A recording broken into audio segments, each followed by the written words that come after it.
So before you get comfortable, take a moment to like the video and subscribe, but only if you genuinely enjoy what I do here.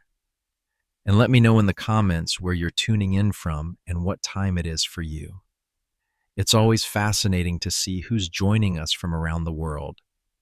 Now dim the lights, maybe turn on a fan for that soft background hum, and let's ease into tonight's journey together.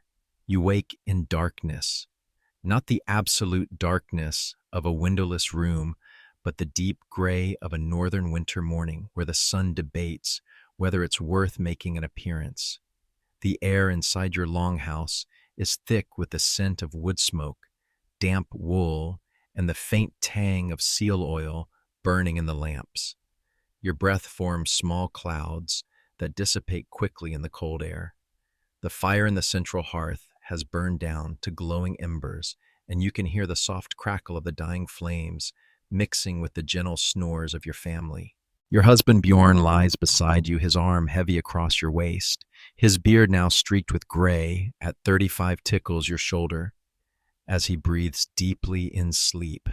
You are Astrid, and you are 28 years old, which makes you something of a veteran survivor in this harsh land of ice and stone. Your hands, even in sleep, rest on your rounded belly, where your fourth child grows. The baby moves restlessly, as if sensing the approaching dawn and the work it will bring.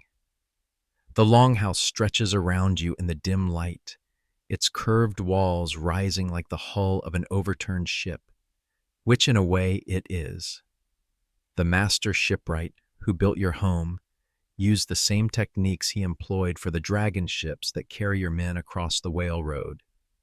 The wooden beams are fitted together with such precision that they flex with the wind rather than break, and the whole structure seems to breathe with the rhythm of the earth itself. Along the walls, your extended family sleeps in their designated spaces. Your mother-in-law Sigrid occupies the honored spot closest to the fire. At 62, she's ancient by any measure, her survival through countless winters a testament to her iron will and careful husbandry of resources. Her soft wheeze mingles with the sounds of your 3 children.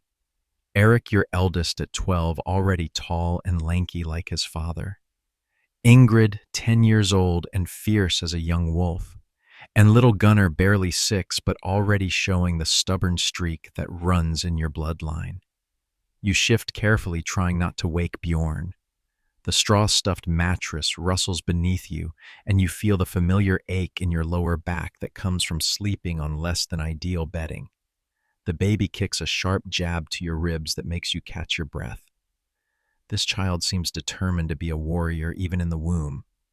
The smoke hole in the roof shows a faint lightening of the sky. Soon, the responsibilities of another day will begin. But for now, in these quiet moments before dawn, you allow yourself the luxury of simply existing. You listen to the familiar sounds of your world, the distant lowing of cattle in their byre, the rustle of the wind through the thatch, the soft pop of the fire settling into ash. Your woolen nightgown, woven from the wool of your own sheep and dyed with madder root for a rich red color, keeps you warm, but not quite warm enough. The cold seeps through everything here, a constant companion that shapes every decision, every action, every thought. You've learned to work with it rather than against it, to use its preserving power for meat and dairy, to respect its ability to kill the unwary. The baby moves again, and you place both hands on your belly, feeling the strong kicks and turns. Your body knows this routine well after 3 previous pregnancies, but each one still brings its own challenges. This time, the pregnancy has been harder. Your back aches more, your feet swell despite the cold, and you find yourself needing to rest more often than pride would prefer. Through the thin walls, you can hear the stirring of your neighbors. The Ericsson's rooster has begun its daily proclamation, and someone is already moving around in the house next door. The village is waking up, and soon the communal rhythm of another day will begin. You think about the tasks ahead. Today is the day you and the other women will begin the final preparations for the winter night's feast, the celebration that marks the end of harvest and the beginning of the dark months. It's a massive undertaking that requires weeks of preparation, and as the wife of one of the village's successful traders, you'll be expected to contribute substantially to the festivities. Your husband stirs beside you, and you feel his hand move to rest on your belly. Even in sleep, he's protective of you and the child you carry. Bjorn is a good man, better than many women could hope for in this harsh world. He's never raised a hand to you in anger, provides well for the family, and treats your opinions with respect. Not all Viking women are so fortunate. The light filtering through the smoke hole grows stronger, and you know you can't delay much longer. The day's work won't wait for your comfort. But first, you need to tend to the fire. A dead fire in winter means a dead family, and maintaining the hearth is one of your most crucial responsibilities. You ease yourself out of bed, careful not to disturb Bjorn, and reach for your day clothes. The woolen dress is heavy and practical, dyed a deep blue with woad that traded up from the southern lands. Over it, you'll wear your apron secured with the bronze brooches that mark your status as a married woman of means. The brooches are beautiful pieces decorated with intricate knotwork that catches the light, but they're also practical. They hold your clothing in place and can be used to secure your cloak when you go outside. Your feet find your leather shoes, soft-soled and lined with fur. They're not waterproof, but they're warm and quiet, essential for moving around the longhouse without waking the entire family. You wrap your cloak around your shoulders, a thick wool garment that will be your constant companion for the next 6 months. The fire pit lies in the center of the longhouse, surrounded by stones that have been heated and reheated so many times they've taken on a deep, rich patina. The embers glow like tiny red eyes in the darkness, and you can feel their warmth on your face as you kneel beside the hearth. You select pieces of birch bark from the basket beside the fire pit. Birch bark is precious. It catches quickly and burns hot, perfect for coaxing a flame from dying embers. You arrange the bark carefully, creating a small nest of tinder. Then you reach for your fire steel and flint tools that are as essential to your survival as food and shelter. The steel strikes the flint with a sharp click that seems loud in the quiet house. Sparks fly, and you blow gently on the tinder until it catches. The small flame grows as you add thin twigs, then larger pieces of wood. The fire comes alive with a soft whoosh, and light begins to push back the darkness. The warmth feels wonderful on your face and hands. You add more wood, building the fire up to a proper cooking flame. The smoke rises toward the hole in the roof, though some of it invariably escapes into the room. Your eyes water slightly, but you're used to it. Every Viking woman learns to live with smoke-irritated eyes. As the fire grows stronger, the longhouse begins to take on a more welcoming appearance. The shadows retreat, and you can see the familiar objects of your daily life. The loom where you weave cloth, the spinning wheel where you turn wool into thread, the wooden chests that hold your family's possessions, the weapons hanging on the walls, Bjorn's sword and axe, your own smaller knife, and the bows that even the children learn to use. The fire's warmth and light begin to stir the household. Your mother-in-law opens her eyes and nods approvingly at the renewed flame. She's been watching you manage the household for 8 years now, and her approval still means something to you. Sigrid is the keeper of family traditions, the one who knows the old ways and ensures they're passed down to the next generation. Your children begin to stir as well. Eric, your eldest, sits up and stretches his growing body, already showing the promise of his father's height and strength. Ingrid, your daughter, emerges from her sleeping furs like a small, grumpy bear. She's never been a morning person, and pregnancy has made you sympathetic to her reluctance to face the day. Little Gunnar, your youngest, bounces to his feet with the endless energy of a 6-year-old. He's immediately drawn to the fire, and you have to catch his arm to keep him from getting too close to the flames. He grins at you, his missing front teeth making him look like a miniature pirate. Mama, I'm hungry, he announces, and you smile despite yourself. When isn't he hungry? Growing children in this climate need constant fuel, and keeping them fed is one of your primary concerns. Soon, little one, you tell him, ruffling his unruly hair, help me get breakfast ready. Bjorn sits up, running his hands through his hair and beard. He looks tired, which isn't surprising.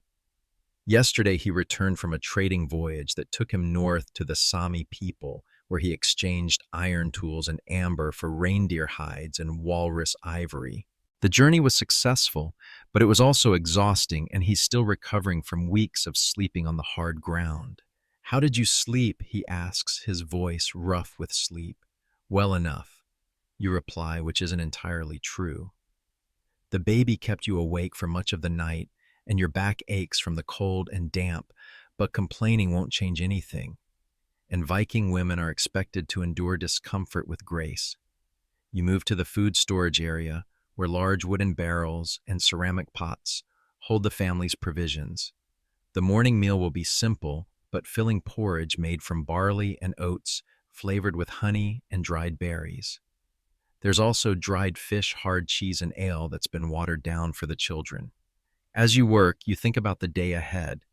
The winter night's preparations will dominate your time, but you also need to check on the animals, spin more thread for the winter's weaving, and help your daughter with her own domestic skills. At 10, Ingrid is old enough to take on more responsibilities, but she's still learning the intricate web of knowledge that keeps a Viking household running. The porridge pot is heavy, and you're grateful when Eric notices your struggle and helps you lift it onto the fire. At 12, he's beginning to show the consideration that will make him a good husband someday. He's also starting to show interest in the warrior's path, practicing with wooden swords, and listening intently to the stories of raids and battles. You pour water into the pot and add the grain, stirring it with a long wooden spoon. The mixture begins to thicken and bubble, filling the air with the comforting smell of cooking food. This is one of the daily rhythms that anchor your life: the preparation of meals, the gathering of family, the sharing of food and conversation. As the porridge cooks, you check on the animals. The longhouse is designed with the family's living space at one end and the animals' quarters at the other. It's an efficient arrangement that conserves heat and allows you to care for the livestock without venturing outside in the harsh weather. The cattle low softly as you approach their warm breath, creating clouds in the cold air. You have 6 cows, 2 bulls, and several calves. A substantial herd that represents years of careful breeding and management. The animals are your insurance against starvation, providing milk, meat, and hides. They're also a measure of your family's wealth and status. You check their water and add hay to their feeding troughs. The hay is precious. It took the entire family working together to cut and dry enough grass to feed the animals through the winter. Every stalk represents hours of labor under the summer sun, and you're careful not to waste any of it. The sheep are housed in a separate pen, their thick wool coats making them better adapted to the cold. You have 12 ewes and 2 rams, and they'll provide the wool for next year's clothing. The wool trade is also profitable. Your husband often takes bags of spun wool on his trading voyages, exchanging them for iron amber and other goods that aren't available locally. The chickens roost in a corner of the animal quarters, their feathers fluffed for warmth. They're hardly laying at all now that the days are short, but they'll start producing eggs again when the light returns. For now, they're mostly valuable for their meat and down. You pause to check on the pregnant mare, a sturdy Icelandic horse that's due to foal in the spring. Horses are incredibly valuable in Viking society. They're not just for transportation, but also for status and religious ceremonies. This mare's foal will be worth several cows in trade. The animals seem content, which is always a relief. A sick animal in winter can mean the difference between prosperity and disaster.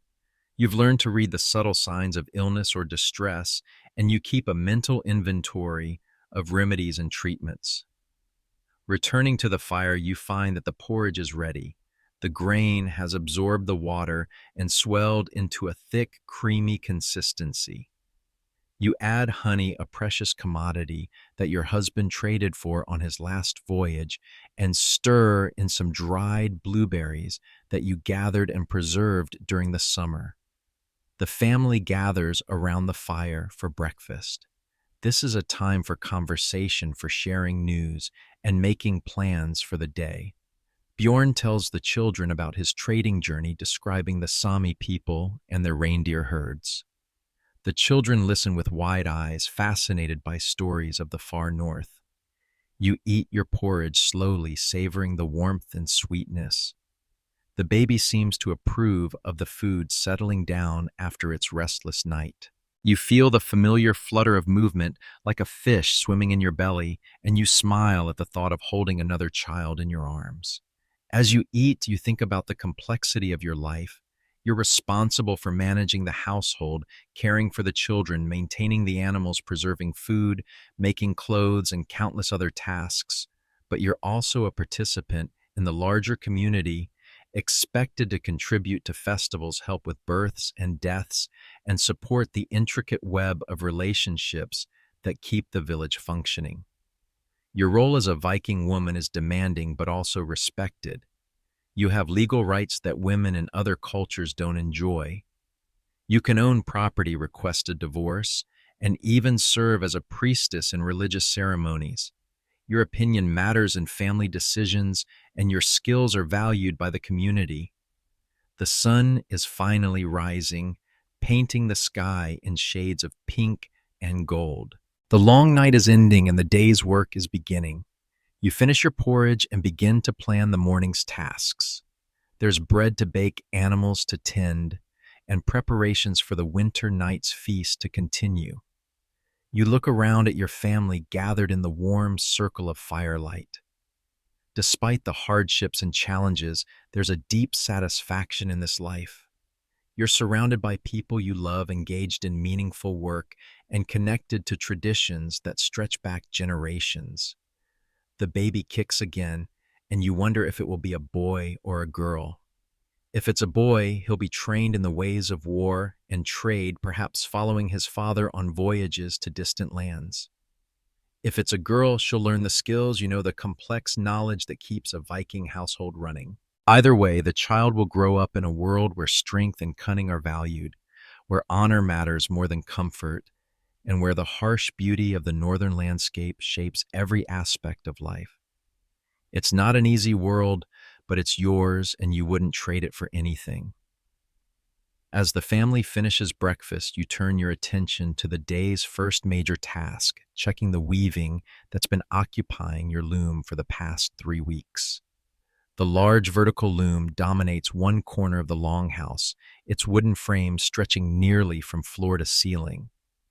The half-finished cloth hanging from it represents hours of careful work, and today you hope to complete another section. The cloth is destined to become a new cloak for Eric, whose current one is beginning to show signs of wear. At 12, he's growing rapidly, and keeping him properly clothed is an ongoing challenge.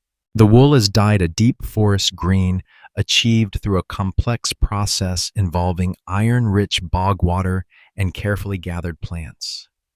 The color is rich, and even something you take considerable pride in. Your daughter Ingrid joins you at the loom, her small hands already skilled at handling the heddle rod. She's been learning to weave for 2 years now, and she's developed a good eye for tension and pattern. Today's lesson will focus on the intricate border design that will mark the cloak as the work of your household. Remember, you tell her, guiding her hands as she works the threads. Every piece of cloth tells a story. This green speaks of the deep forest. The pattern shows our family's wealth, and the quality of the weave reflects our skill. When your brother wears this cloak, people will know he comes from a house where women understand their craft. Ingrid nods seriously, her young face concentrated on the task. She's inherited your careful attention to detail, which will serve her well in the years to come. A Viking woman who can't weave is like a warrior who can't fight, technically possible, but practically useless. The work is meditative, the repetitive motion of the threads creating a rhythm that soothes your mind. The baby in your belly seems to approve of the activity, settling into peaceful stillness as you work. You think about the countless hours you've spent at looms like this one, the miles of cloth you've produced, the clothing that's protected your family through harsh winters. Weaving is one of the most important skills a Viking woman can possess, but it's also one of the most complex. The process begins months earlier with the shearing of sheep, continues through the cleaning and carding of wool, the spinning of thread, the dyeing of colors, and finally the weaving itself. Each step requires knowledge, patience, and skill. The wool for this cloak came from your own sheep animals you've raised and cared for since they were lambs. You know their individual personalities, their strengths and weaknesses, the quality of their fleece. The best wool comes from the younger animals, and you've been careful to save the finest fleeces for family clothing. The dyeing process was particularly challenging this year. The plants you use for color, madder for red woad, for blue weld, for yellow, had to be gathered at precisely the right time and prepared according to recipes passed down through generations. The mordants that set the dye, made from iron, copper, and other minerals, required careful preparation and testing. Your mother-in-law Sigrid approaches the loom, her experienced eye examining your work. She nods approvingly, then points to a small section where the tension is slightly uneven. There, she says, her voice carrying the authority of 6 decades of experience. Do you see how the threads are pulling differently? That will show in the finished cloth. You look where she's pointing and immediately see the flaw.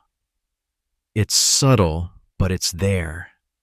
A slight variation in the weave that will be visible in the final product. You'll need to unravel several rows and reweave them, adding hours to the project. Thank you. You tell her and mean it. Sigrid's sharp eyes have saved you from many mistakes over the years. Her knowledge of textile work is encyclopedic, and she's generous with her teaching. You hope to be as skilled as she is by the time you reach her age.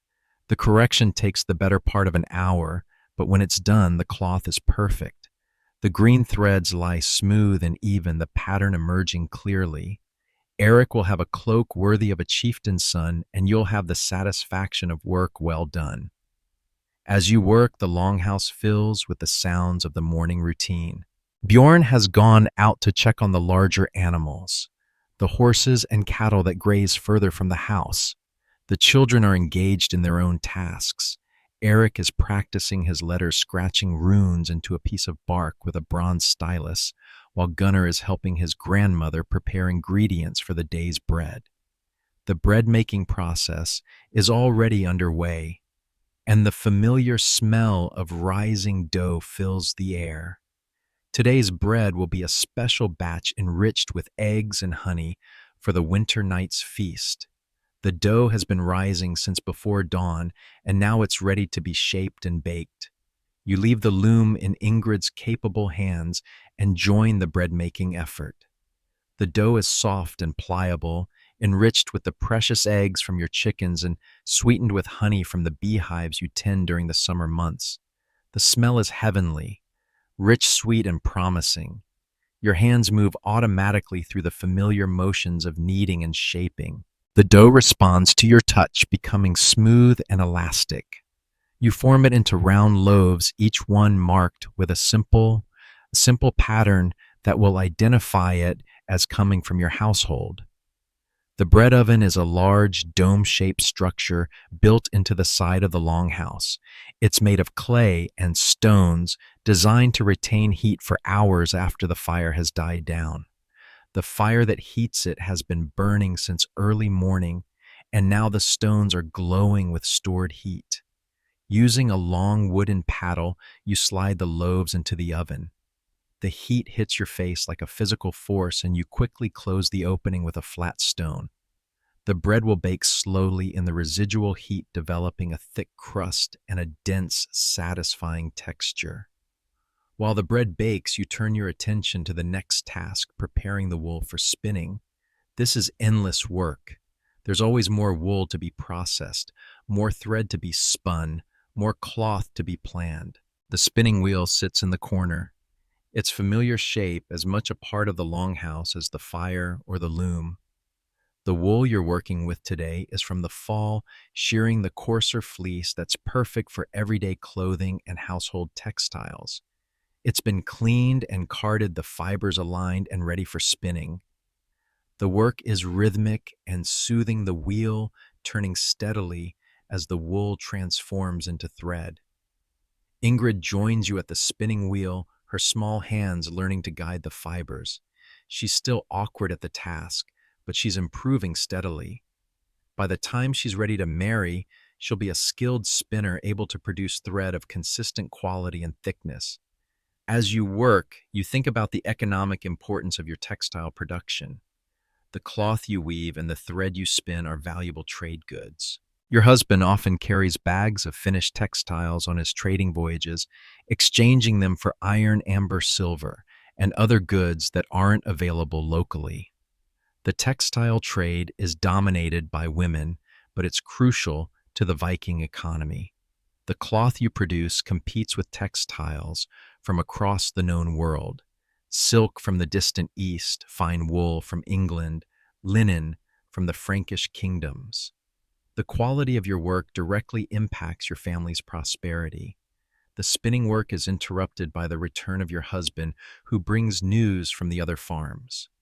The Ericsson's cow has calved successfully, producing a healthy heifer that will strengthen their herd. The Olsons are dealing with a sick horse, and there's talk of asking the wise woman to examine it. These updates are important. The health and prosperity of your neighbors directly affects your own family's well-being.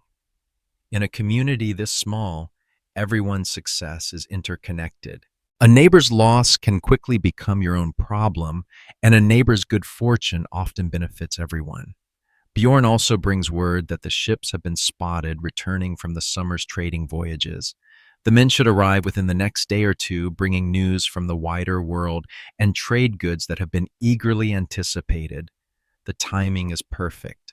Their arrival will add to the excitement of the winter night celebration. The morning passes quickly, filled with productive work. The bread comes out of the oven perfectly baked, its crust golden, and its interior dense and flavorful. The spinning wheel has produced several skeins of good thread, and the weaving has progressed nicely. These are the small victories that mark a successful day. As the sun reaches its highest point, still disappointingly low in the sky, you begin to think about the afternoon's tasks.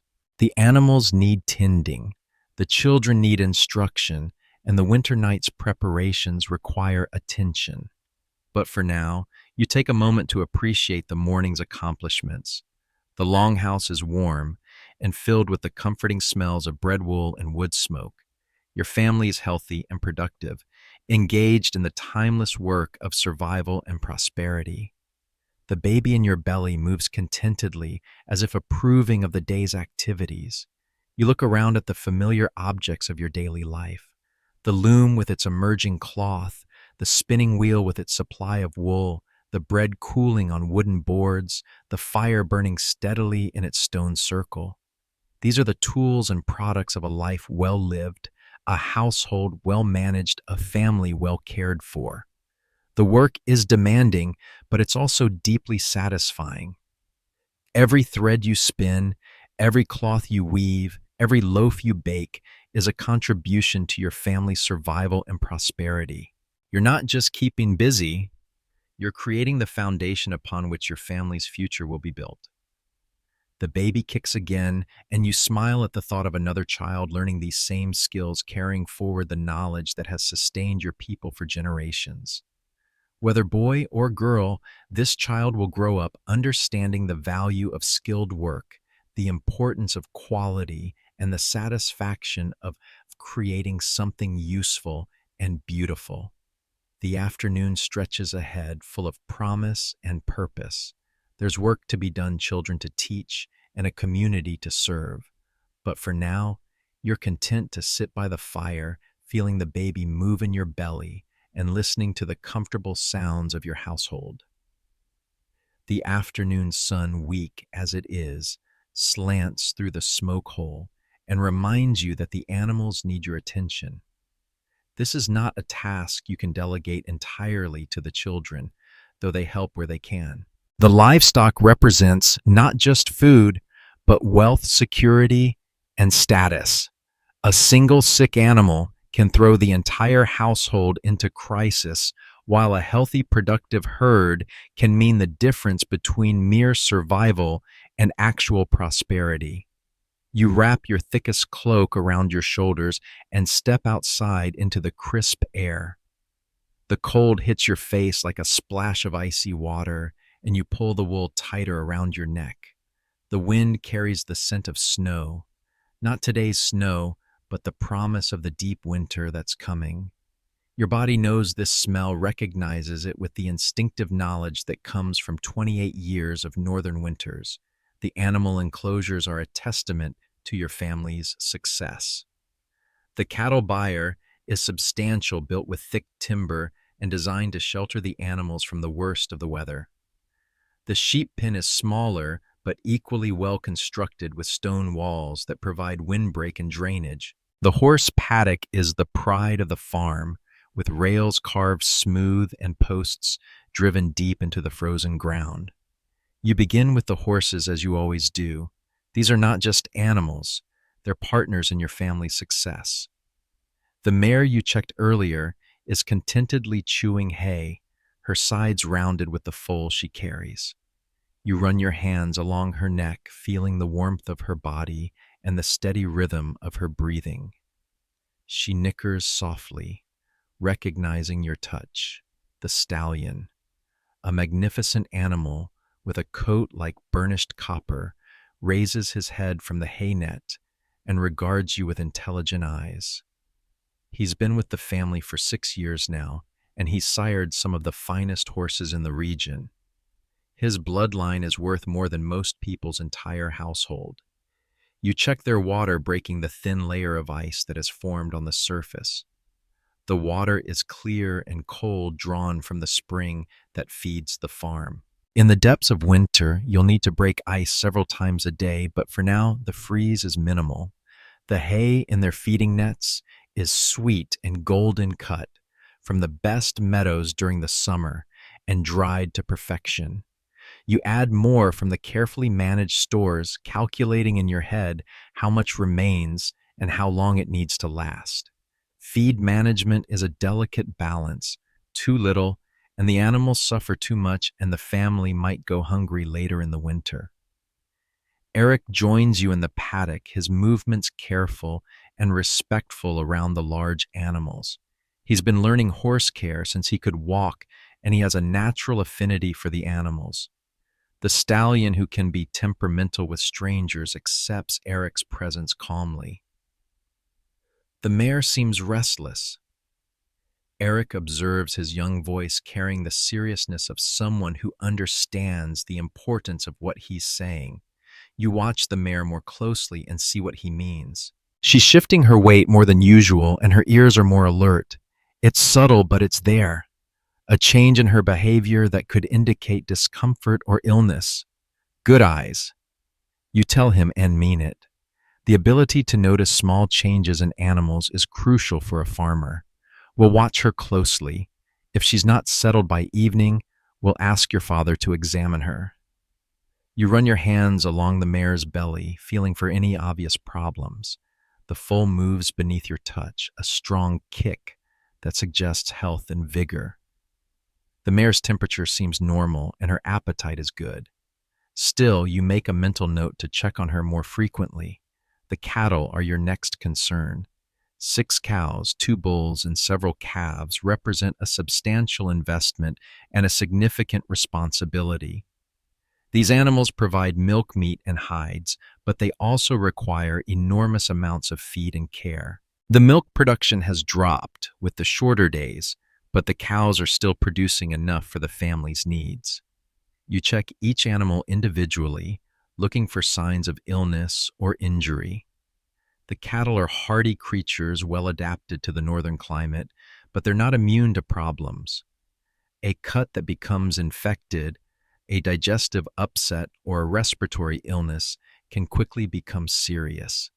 The lead cow, a matronly animal with a white patch on her forehead, approaches you with the confidence of an animal who knows she's valued. You scratch behind her ears, feeling the coarse hair and warm skin. She's been with the family for 8 years, and she's produced 6 healthy calves. Her milk is rich and plentiful, perfect for making the cheese and butter that are essential to your diet. The younger animals are more energetic, jostling for position at the feeding trough. You watch their interactions, noting the social dynamics that will determine their future roles in the herd. The strongest young bull will eventually replace the aging herd's sire, while the best heifers will become breeding stock. The sheep require different attention. They're smaller and more fragile than the cattle, but they're also more numerous. 12 ewes and 2 rams represent a significant investment, and their wool is as valuable as their meat. The ewes are already heavy with lamb, their sides bulging with the next generation. You check the rams first, these powerful animals who can be dangerous if not handled correctly. They're magnificent creatures with curved horns and thick muscular necks. Their wool is coarser than the ewes, but it's strong and durable, perfect for outer garments and household textiles. The ewes are more docile, accepting your examination with patient resignation. You check their condition, looking for signs of illness or nutritional deficiency. The sheep are doing well, their wool thick and their eyes bright. The lambs they carry represent the future of the flock, and you're already planning which ones will be kept for breeding and which will be sold or slaughtered. The chickens are the last stop on your rounds, and they're perhaps the most demanding of all your animals. They're kept in a smaller enclosure closer to the house where they can be protected from predators and monitored more closely. The hens are barely laying now that the days are short, but they'll resume production as the light returns. You scatter grain for them, watching as they peck and scratch with their characteristic busy energy. These birds are more than just a source of eggs and meat. They're living garbage disposals, consuming kitchen scraps and converting them into valuable protein. They're also entertaining with their complex social hierarchies and distinct personalities. The rooster, a magnificent bird with iridescent tail feathers, struts among his hens with obvious pride. He's an effective protector, alert to danger and willing to fight to defend his flock. His crow serves as an alarm clock for the entire farm, and his presence ensures the continuation of the flock. As you work with the animals, you think about the complex relationship between humans and livestock in Viking society. These animals are not pets, they're economic assets, sources of food, and measures of wealth. But they're also partners in survival, and their well-being directly affects the family's prosperity. The care of animals is primarily women's work, though men help with the heavy labor and dangerous tasks. You've developed relationships with each animal, understanding their individual needs and behaviors. This knowledge is crucial for maintaining their health and productivity. The work is physically demanding, especially in your pregnant condition.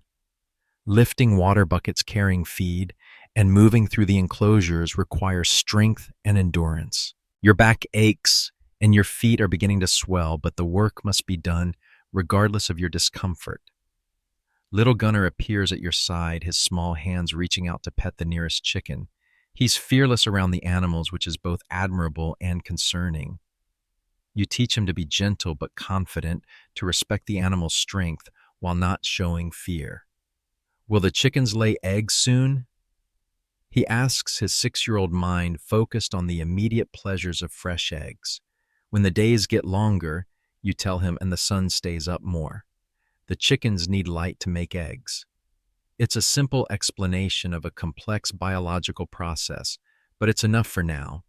He'll learn the details as he grows older. Just as you learned from your mother and grandmother, the knowledge of animal husbandry is passed down through generations, refined and improved with each passing year. The afternoon is growing late, and you still have other tasks to complete. But first, you take a moment to appreciate what you've accomplished. The animals are healthy, well fed, and properly cared for. The enclosures are clean and secure, and your livestock represents a substantial investment that continues to pay dividends. You look out across the farm, taking in the sight of your domain. The longhouse sits solidly against the landscape, its turf roof green, even in the late season. The animal enclosures spread out around it in an organized pattern that speaks of years of careful planning and hard work. The fields now harvested and brown stretch to the tree line where the forest begins. This is what you and Bjorn have built together. Not just a farm, but a foundation for future generations. Your children will inherit not just land and animals, but knowledge, reputation, and relationships that have taken years to establish. It's a legacy worth protecting. The baby moves restlessly in your belly, as if responding to your sense of accomplishment. You place a hand on your rounded stomach, feeling the strong kicks and turns. This child will grow up surrounded by the sights and sounds of a successful farm, learning from birth the rhythms of agricultural life. You gather your cloak around you and head back toward the longhouse where the warmth of the fire and the next set of tasks await. The work never truly ends. There's always something that needs attention, some task that requires your skills and knowledge. Inside the longhouse, the afternoon light filters through the smoke hole, casting everything in a golden glow that makes even the most mundane tasks seem touched with magic. Today's major undertaking is the preparation of preserved foods for the winter night's feast, a process that combines practical necessity with ancient knowledge passed down through generations of Viking women. You begin with the fish that Bjorn brought back from his trading voyage. Several large salmon that have been hanging in the smokehouse for the past week. The smoking process has transformed them from perishable fresh fish into food that will last through the winter months. The flesh is firm and deeply flavored, colored a rich amber by the smoke from birch and alder wood. Ingrid helps you carry the fish to the preparation area, her young hands careful with the valuable food. At 10 years old, she's learning the complex art of food preservation knowledge that will be essential to her success as a future household manager. You guide her hands as she begins to flake the fish, showing her how to remove every trace of bone while preserving the large, perfect pieces. Feel here, you tell her, guiding her fingers along the fish's spine. Can you feel where the bones lie? Learn to work with the grain of the flesh, not against it. The fish will tell you where to cut if you listen carefully. This is more than just practical instruction. It's a lesson in the almost mystical relationship between a skilled cook and her ingredients. The best Viking women develop an intuitive understanding of food, able to judge doneness by smell, texture, by touch, and flavor, by appearance. The preserved fish will be the centerpiece of several dishes for the winter night's feast. Some will be mixed with root vegetables and barley to make a hearty stew. Other portions will be formed into fish cakes, bound with eggs and flavored with wild herbs. The finest pieces will be served simply arranged on wooden platters and garnished with the last of the season's fresh herbs. While Ingrid continues with the fish, you turn your attention to the cheese-making process that began 3 days ago. The wooden vats hold curds that have been draining and aging, developing the complex flavors that mark a master cheesemaker's work. The smell is pungent but appealing, the sharp, tangy aroma of properly fermented milk. Cheesemaking is one of the most important skills a Viking woman can possess. In a world without refrigeration, the ability to transform perishable milk into long-lasting cheese can mean the difference between feast and famine. Your cheese is renowned throughout the region, and it commands high prices in trade. You test the curds with your fingers, feeling for the proper texture. They should be firm, but not hard, moist, but not wet. The whey that has drained off is precious in its own right. It will be fed to the pigs used in bread making or consumed as a nutritious drink. The cheese-making process requires precise timing and careful attention to temperature and humidity. Too warm, and the cheese will spoil. Too cold, and it won't develop properly. You've learned to read the subtle signs that indicate when each stage is complete knowledge that took years to acquire and is impossible to learn from books. Your mother-in-law Sigrid approaches the cheese vats, her experienced nose taking in the aroma. She nods approvingly, then reaches out to test the texture herself. Her approval means everything. She's been making cheese for over 40 years and her standards are exacting. "This batch will be ready for pressing tomorrow," she announces. "The texture is perfect and the smell is clean. You've done well with the temperature control." The pressing process will transform the loose curds into solid wheels of cheese. The curds will be placed in wooden forms and weighted down with stones, forcing out the remaining whey and compacting the cheese into its final form. The pressed cheese will then be aged in the cool, dark cellar beneath the longhouse. You have wheels of cheese aging from every month of the summer, each one developing its own character and flavor. The earliest wheels, made in late spring when the grass was young and sweet, have a delicate, almost floral taste. The midsummer cheese is rich and complex, while the late season wheels have a sharper, more intense flavor. The variety ensures that you have cheese suitable for every occasion and every palate. Some wheels will be consumed by the family, others will be traded for goods you can't produce yourself, and the finest examples will be saved for special occasions like the winter night's feast. While the cheese continues its slow transformation, you turn to another preservation project, the preparation of fermented vegetables. Root vegetables from the harvest have been packed in wooden barrels with salt and whey, where they're undergoing the ancient process of lactofermentation. The vegetables, turnips, carrots, and cabbage, are being transformed by beneficial bacteria into food that's not only preserved, but actually more nutritious than when fresh. The fermentation process creates vitamins and acids that will help prevent scurvy during the long winter months when fresh vegetables are unavailable. You check the barrels, pressing down on the vegetables to ensure they remain submerged beneath the brine. Exposure to air can lead to spoilage, ruining weeks of work and wasting precious food. The smell is sharp and acidic, but not unpleasant. The clean, tangy aroma of healthy fermentation. Eric joins you at the fermentation barrels, his nose wrinkling at the strong smell. He's still learning to appreciate fermented foods, but he understands their importance. These preserved vegetables will provide essential nutrients when the snow is deep and the world is locked in winter's grip. "Why do they smell so strong?" he asks, his 12-year-old curiosity overcoming his distaste. "The smell tells us the vegetables are changing." You explain. "Good bacteria are eating the sugars and making acids. Those acids keep the bad bacteria away and make the vegetables last through winter. It's like magic, but it's really just knowledge." This explanation satisfies him for now, though you know he'll have more questions as he grows older. Understanding fermentation is crucial for anyone who wants to thrive in this climate, and you want your children to appreciate the science behind the seeming magic. The fermentation process is one of the oldest food preservation techniques known to your people. The knowledge of which vegetables can be fermented, how to create the proper conditions, and how to tell when the process is complete has been passed down through generations of women. It's knowledge that can't be learned from books or purchased in markets. It must be lived, experienced, and practiced.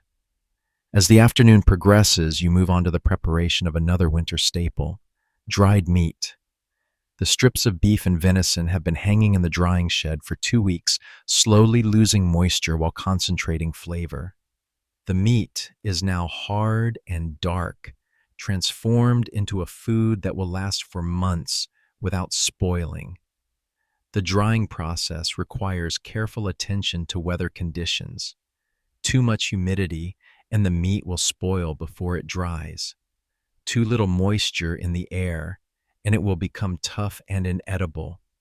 You've learned to read the signs, the feel of the air, the behavior of the wind, the subtle changes in the meat's appearance that indicate when it's properly preserved. You test each strip, bending it to check for flexibility and examining it for any signs of spoilage. The properly dried meat should be firm but not brittle, dark but not black, and free of any off odors. Most of the strips pass your inspection, but a few need more time to complete the drying process. The dried meat will be used in several ways during the winter months. Some will be eaten, as is providing portable nutrition for hunting trips and other journeys. Other pieces will be ground into powder and mixed with fat and berries to make pemmican, a concentrated food that can sustain a person through days of hard travel. Little Gunnar appears at your side, his eyes wide with interest as he watches you work with the dried meat. He reaches out to touch a strip, then quickly pulls his hand back when he feels how hard it is. Is it still food? He asks, his 6-year-old mind struggling to connect this dark, hard substance with the fresh meat he's used to eating. It's still food, you assure him, but it's food that will last all winter. When the snow is deep and the animals are hard to hunt, we'll have this meat to keep us strong. You break off a small piece and give it to him to taste. He chews thoughtfully, his expression serious as he considers the concentrated flavor. It's an acquired taste, but one that every Viking child learns to appreciate. The meat preparation is interrupted by the arrival of your neighbor Helga Eriksdotter, who has come to borrow some of your special herb blend for the winter night's preparations. Helga is a widow who manages her own household with remarkable skill, and her friendship is one of your most valued relationships. Astrid, she calls as she enters the longhouse. I hope you're well. The baby seems to be growing strong. You welcome her warmly, offering her a place by the fire and a cup of ale. Helga's visits are always pleasant. She brings news from other households and often shares valuable knowledge about cooking, healing, or household management. I'm hoping you might spare some of your herb mixture, she says, settling herself comfortably by the fire. My supply ran low, and the winter night's feast won't be the same without properly seasoned food. You're happy to share from your carefully hoarded supply of herbs. The mixture includes thyme sage and juniper berries, along with several other plants that you gathered and dried during the summer months. The combination creates a distinctive flavor that's become associated with your household's cooking. As you measure out the herbs, Helga shares news from the village. The blacksmith's wife has given birth to a healthy son, the third child for their family. The harvest has been good overall, though some families lost grain to early frost. The ships that were spotted yesterday have indeed brought traders with goods from the south and east. This exchange of information is vital to the functioning of the community. In a world without newspapers or formal communication systems, personal visits and conversations are the primary means of staying informed about events that might affect your family's welfare. Have you heard anything about the wise woman, you ask? The Olsens mentioned that their horse was sick. Helga nods gravely. Ragnhild examined the animal yesterday. She thinks it may have eaten something poisonous, but she's prepared a treatment that should help. The horse was already looking better this morning. This news is reassuring. Ragnhild is the closest thing your community has to a veterinarian, and her knowledge of animal ailments is extensive. Her success in treating the Olsen's horse bodes well for the health of the entire community's livestock. As Helga prepares to leave, she mentions that several of the women are planning to gather tomorrow to work on the final preparations for the winter night's feast. It will be a day of intensive cooking, brewing, and organizing, the kind of communal effort that transforms individual households into a true community. "We'll need your honey cakes," she says as she wraps her cloak around her shoulders. "No winter night's feast is complete without them." You promise to have several batches ready, though you know it will mean a long day of baking. The honey cakes are a specialty of your household, made with precious honey eggs and spices that Bjorn brings back from his trading voyages. They're labor-intensive to make, but they're also one of the most anticipated treats of the celebration. After Helga leaves, you return to your preservation work. The afternoon is advancing, and there's still much to accomplish before evening. The fish preparation is nearly complete, the cheese is progressing well, and the vegetables are fermenting properly. Each successful batch of preserved food represents security for your family and valuable trade goods for your husband's business ventures. You think about the complex web of knowledge that makes this preservation possible. Understanding which foods can be preserved by which methods, knowing how to create the proper conditions for each process, recognizing the signs of success or failure. These skills have taken years to develop and represent a form of wealth that can't be stolen or lost. The baby moves actively in your belly as if responding to your sense of accomplishment. You wonder if this child will be a girl who will learn these same skills, carrying forward the knowledge that has sustained your family for generations. Or perhaps a boy who will benefit from the preserved foods you create, the secure foundation that allows Viking men to pursue trade exploration and warfare. Either way, the work you're doing today is an investment in the future, both immediate and distant. The preserved foods will sustain your family through the coming winter, but the knowledge and skills you're developing will serve for a lifetime. As the late afternoon light begins to fade, you find yourself in the most sacred part of your daily routine, the preparation of healing remedies and the tending of household medicine. This knowledge, passed down through generations of women, represents one of your most important responsibilities. In a world without doctors or hospitals, a household's health depends entirely on the wisdom of its women. Your medicine chest is a marvel of organization and foresight. Carved from oak and fitted with careful compartments, it holds the dried herbs, prepared tinctures, and ready remedies that might mean the difference between life and death for your family. Each preparation has its season, its purpose, and its careful instructions for use. You begin by checking your supplies of the most essential remedies. Willow bark, carefully stripped and dried during the summer, provides relief from pain and fever. The bitter bark must be prepared as a tea, but the taste is so unpleasant that you've learned to mix it with honey and mint to make it palatable for children. Your stores of echinacea root are running low. You make a mental note to gather more next summer. This powerful herb helps the body fight off infections, and it's been particularly useful for treating the lung ailments that are common during the cold months. You prepare it as both a tea and a tincture, depending on the severity of the illness. The chamomile you gathered and dried in late summer fills several containers. This gentle herb has multiple uses. It soothes upset stomachs, calms nervous children, and helps promote restful sleep. The flowers make a pleasant tea that even little Gunnar will drink willingly, and you often add it to bath water for its soothing properties. Your daughter Ingrid joins you at the medicine chest, her young eyes bright with curiosity. She's been learning about healing herbs for 2 years now, and she's developed a good memory for their properties and uses. Today's lesson will focus on pregnancy remedies, knowledge that she'll need when she becomes a wife and mother herself. This is red raspberry leaf. You tell her, holding up a container of carefully dried leaves. It strengthens the womb and makes birthing easier.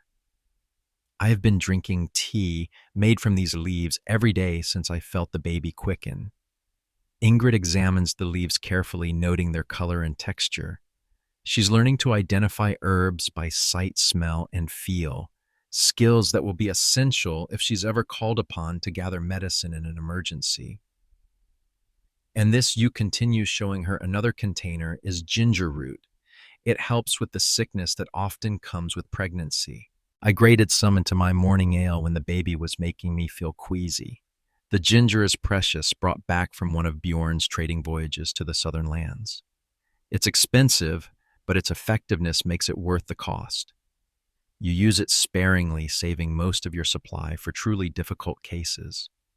Your mother-in-law Sigrid approaches the medicine area, her experienced hands already reaching for the containers she needs. She's preparing a treatment for Eric, who has been complaining of a sore throat. Her knowledge of healing herbs is encyclopedic, accumulated over 6 decades of caring for family and neighbors.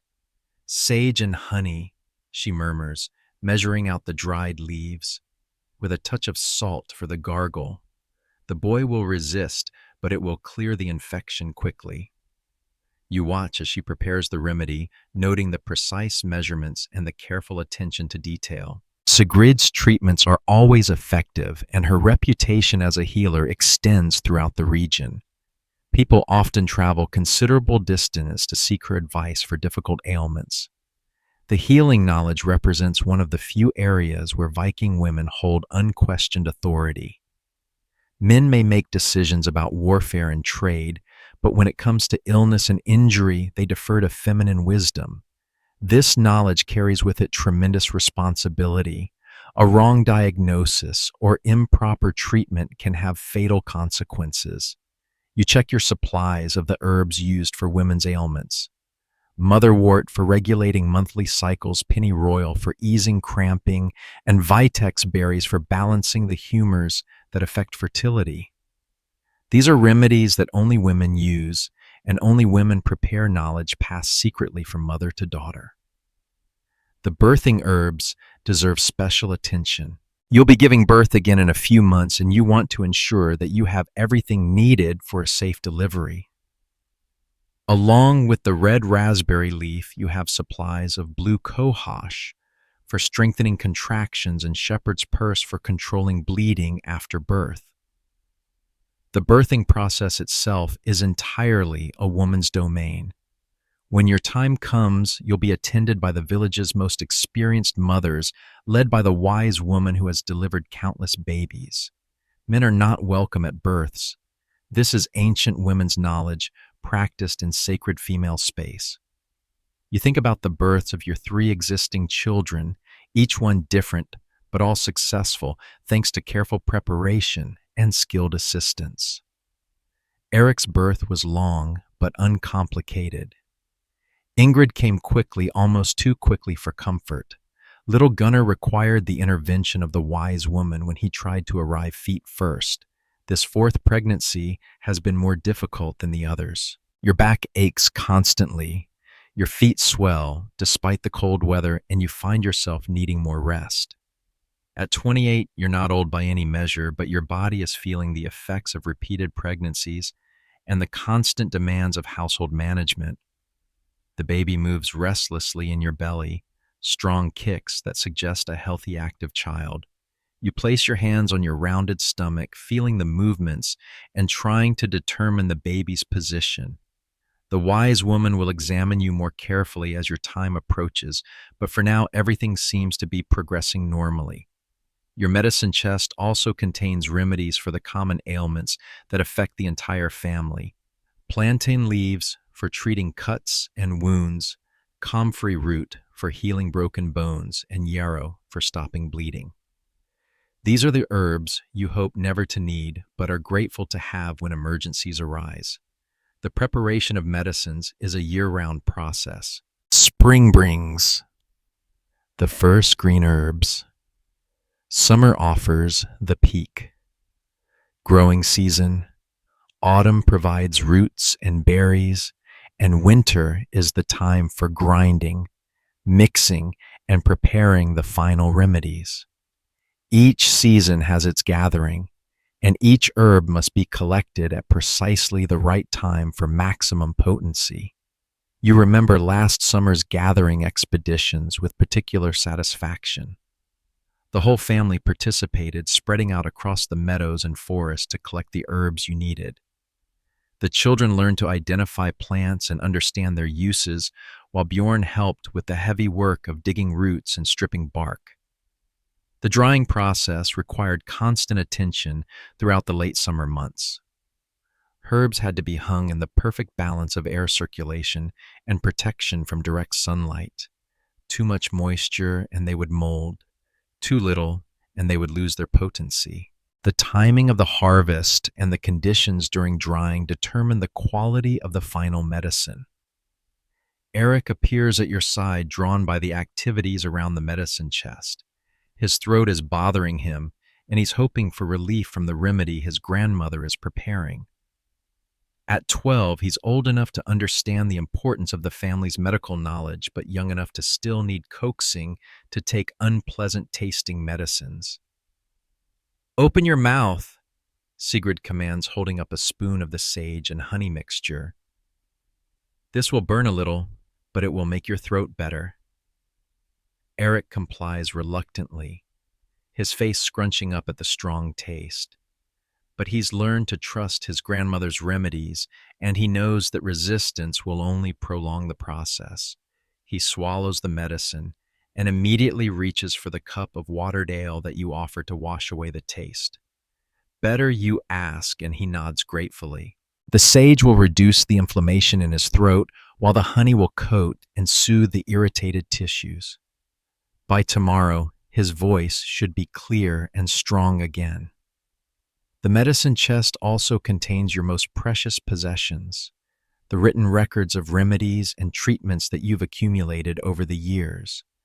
These bark scrolls and skin parchments contain formulas, dosages, and instructions for treating everything from common colds to life-threatening fevers.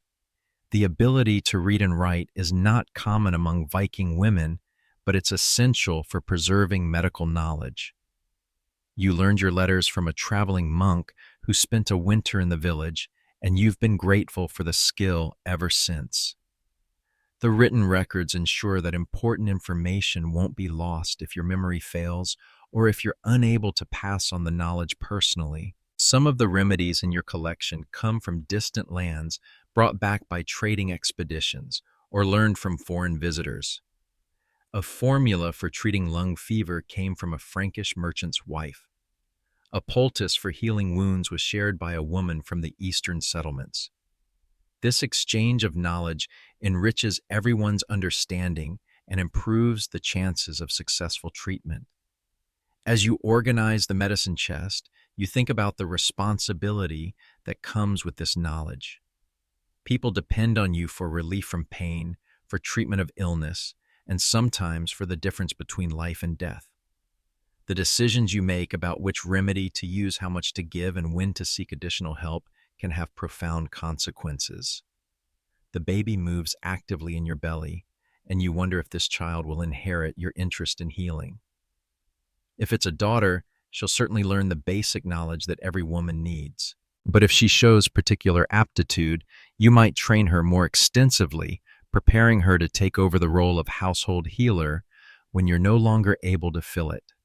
The late afternoon light is fading rapidly now, and you need to complete your medical preparations before darkness falls. You measure out doses of the remedies that family members take regularly: the raspberry leaf tea for your pregnancy, a tonic for Sigrid's aging joints, and a mild sleeping aid for little Gunnar, who sometimes has trouble settling down at night. The medicine chest represents more than just a collection of herbs and remedies. It's a repository of wisdom, a connection to the generations of women who came before you, and a foundation for the health and welfare of future generations. The knowledge contained within it has the power to heal, to comfort, and to save lives. As you close the chest and prepare for the evening's activities, you feel a deep sense of satisfaction. Your family is protected by generations of accumulated wisdom, and you're doing your part to preserve and extend that knowledge. The baby in your belly will grow up in a household where health and healing are understood and respected. The work of a Viking woman never ends, but it's work that matters. Every remedy you prepare, Every treatment you administer, every bit of knowledge you pass on, contributes to the survival and prosperity of your family and community. It's a responsibility you carry with pride and a trust you guard with your life. As twilight settles over the farm like a heavy woolen blanket, the longhouse transforms into a haven of warmth and light. Outside, the temperature is dropping rapidly, and the first stars are becoming visible through the gathering darkness. Inside, the central fire burns brightly, casting dancing shadows on the walls and filling the air with the comforting scent of burning birch. The evening meal is the most important gathering of the day, when the family comes together to share food conversation in the warmth of the fire. Tonight's dinner will be substantial, designed to provide the energy needed to maintain body heat through the long, cold night ahead. You begin the meal preparation by checking the large cauldron that has been simmering over the fire since midday. The stew inside is a masterpiece of Viking cookery. Chunks of preserved beef and lamb root vegetables from the harvest, barley and oats for substance, and a carefully balanced blend of herbs that fills the longhouse with an appetizing aroma. The meat has been cooking slowly for hours, becoming tender and flavorful. The vegetables, turnips, carrots, and onions, have absorbed the rich broth while adding their own earthy sweetness to the mixture. The grains have swelled and thickened the stew, creating a hearty consistency that will satisfy even the largest appetites. Your daughter Ingrid helps you prepare the accompaniments to the stew. Fresh bread baked earlier in the day is sliced thick and arranged on wooden platters. The bread is dense and flavorful, made with a mixture of barley and oat flour that provides substantial nutrition. A precious bit of butter churned from your own cow's cream will be offered to honored guests and family members. The cheese selection represents months of careful work. You arrange several varieties on a wooden board. A fresh, soft cheese made just days ago, a semi-hard cheese that's been aging for 2 months, and a special reserve wheel that's been developing flavor for nearly a year. Each cheese has its own character, from mild and creamy to sharp and complex. Little Gunner's contribution to the meal preparation is gathering the wooden bowls and spoons that will be used for serving. At 6 years old, he takes this responsibility seriously, carefully checking each piece for cleanliness and arranging them in neat rows near the fire. His thoroughness makes you smile. He's inherited the family trait of attention to detail. Eric returns from his final check on the animals, his cheeks red with cold and his hair dusted with the light snow that has begun to fall. At 12, he's taking on more of the responsibility for animal care, and his reports are becoming increasingly detailed and reliable. All secure for the night, he announces, settling himself by the fire. The horses have fresh hay, the cattle are settled, and I've checked all the latches on the enclosures. The snow is getting heavier. This information is important. The security of the animals is crucial to the family's survival, and the changing weather affects everyone's plans for the coming days. Eric's growing competence in these matters is a source of pride for both you and Bjorn. Your husband enters the longhouse with a swirl of cold air and snowflakes, having completed his own evening rounds. His face is serious, and you can tell he has something important to discuss. Bjorn is not one to waste words, and when he has news to share, it's usually significant. The traders who arrived today bring word from the south, he says, accepting the cup of warm ale you offer him.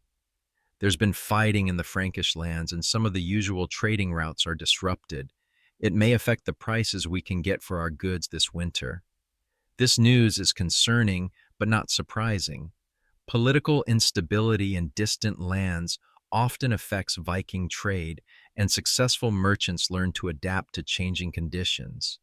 The disruption might mean that some luxury goods will be more expensive, but it could also create opportunities for traders who can navigate the changed circumstances. The family gathers around the fire for the evening meal, each person taking their customary place in the circle.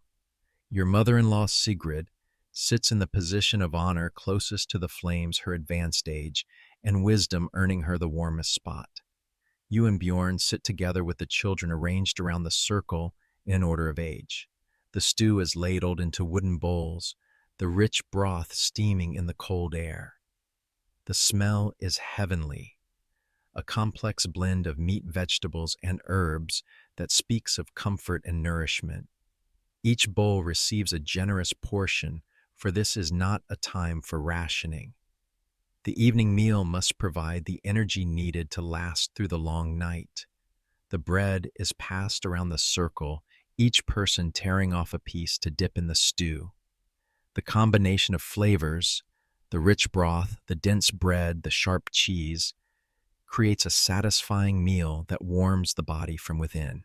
Even little Gunnar, usually a picky eater, devours his portion with enthusiasm. As the family eats, conversation flows around the circle. Eric describes his observations of the animals' behavior, noting that the horses seem restless and the cattle are staying closer together. These are signs that the weather is going to get worse, and his awareness of such details shows his growing maturity.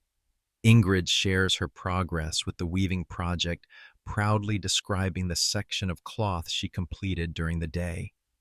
Her work is improving steadily, and you're pleased with her attention to detail and her willingness to accept correction.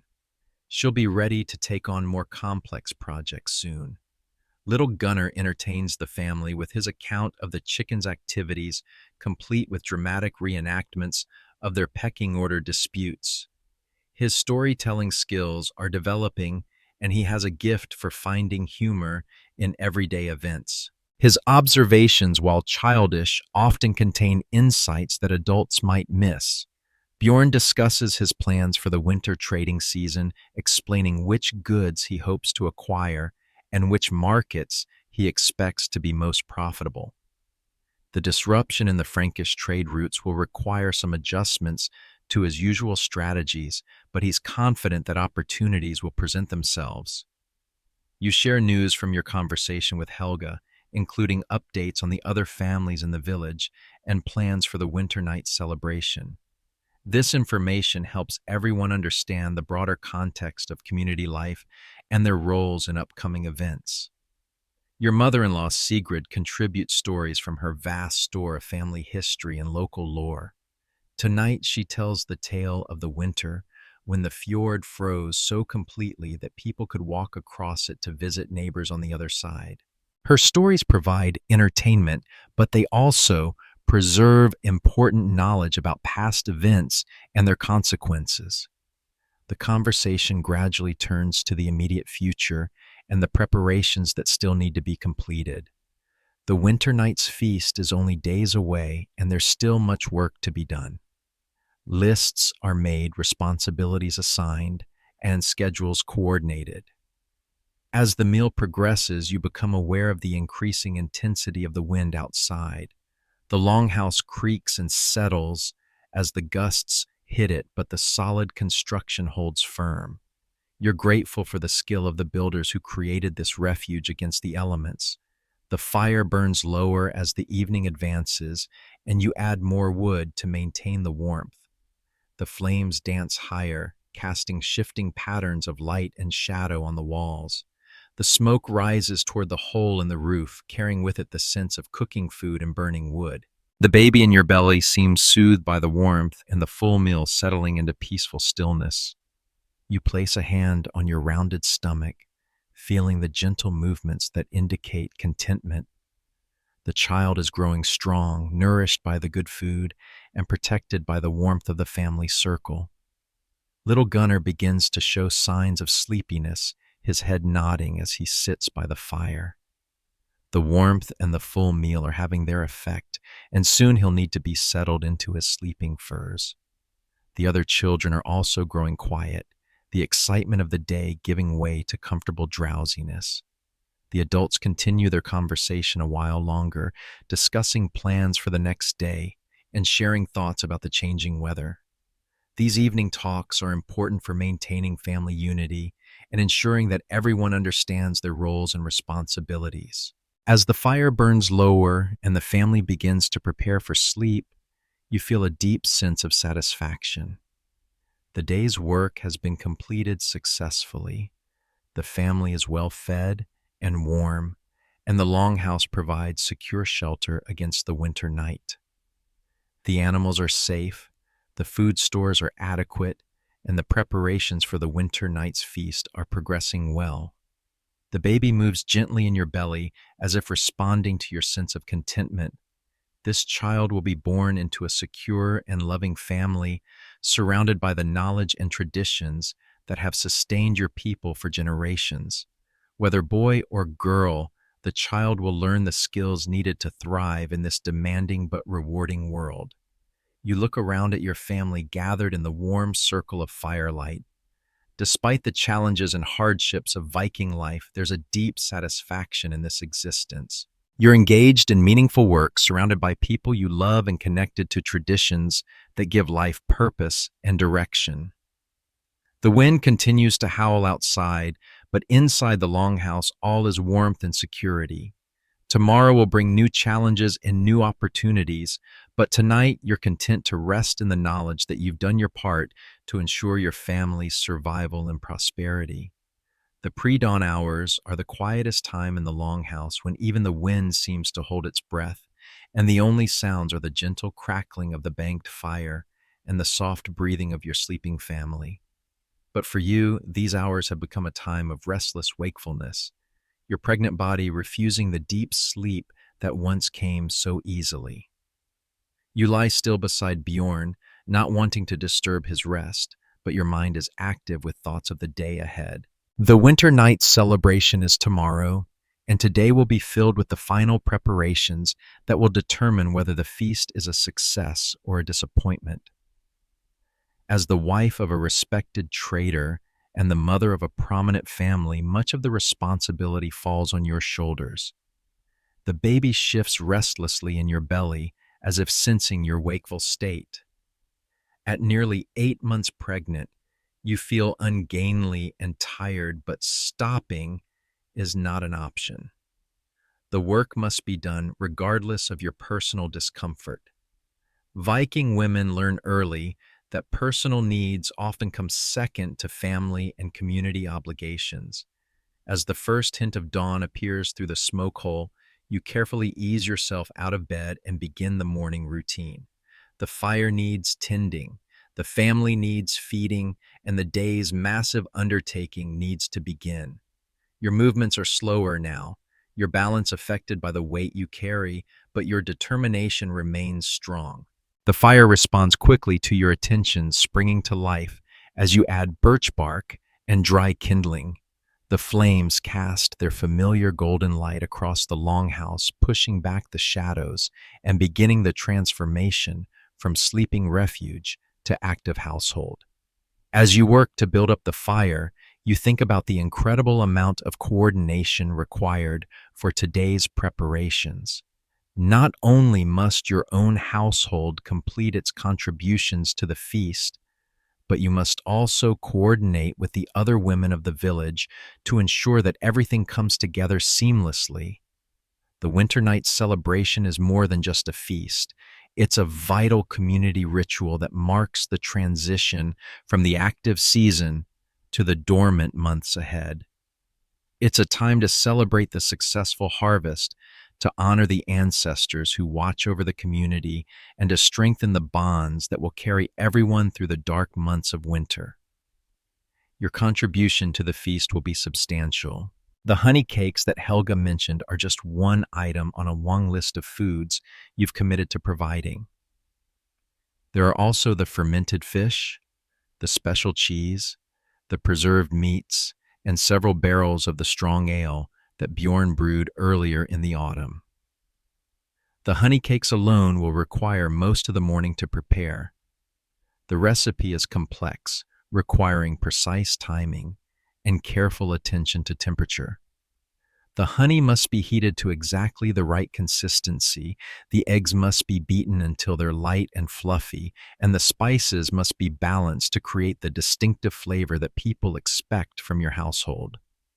Ingrid stirs as the light from the fire grows stronger, her young body naturally attuned to the rhythms of the household. At 10 years old, she's become a genuinely helpful assistant, and today she'll be essential to managing all the tasks that need to be completed.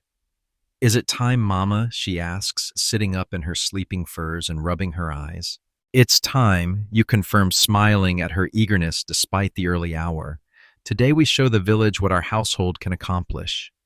She bounds out of bed with the energy of youth, quickly wrapping herself in her woolen dress and joining you by the fire. Her enthusiasm is infectious, and you feel your own energy rising to meet the challenges of the day. Eric and little Gunnar remain deeply asleep, but they'll wake soon enough when the activity level in the longhouse increases. For now, you're grateful for the quiet time to organize your thoughts and begin the most demanding cooking projects. You start with the honey cakes because they require the longest preparation time. The honey stored in large ceramic pots has crystallized during the cold weather, and you need to warm it gently until it returns to a liquid state. This process can't be rushed. Too much heat will change the honey's flavor and ruin the entire batch. While the honey warms by the fire, you prepare the other ingredients. The eggs come from your own chickens, precious because the birds are laying so few during the short days. Each egg represents a significant investment, and you handle them with the care they deserve. The spices are perhaps the most valuable ingredients in the entire recipe.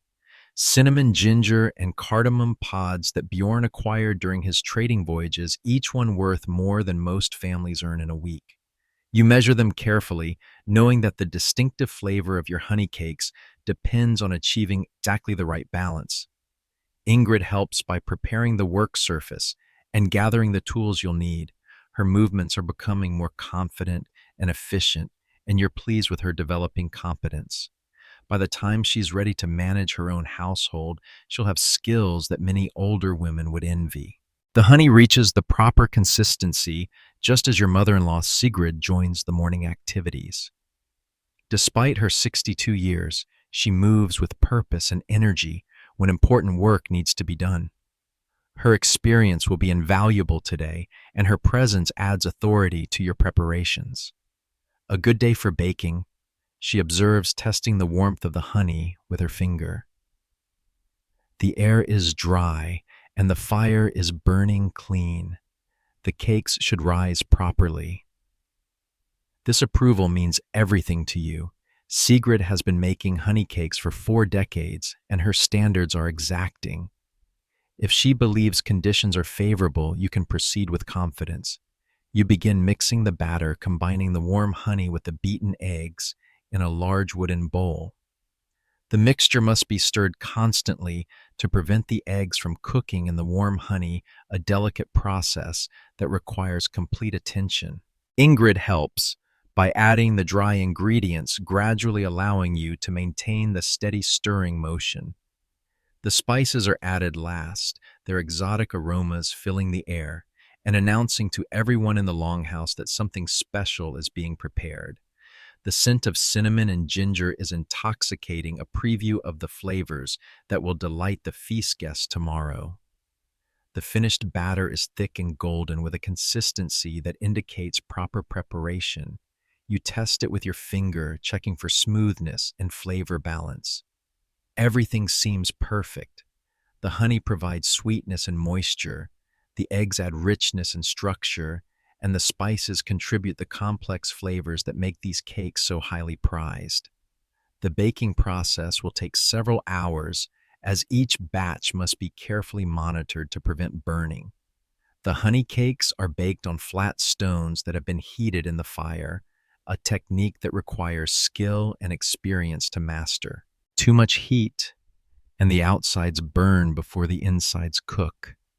Too little, and they remain soggy and unpalatable.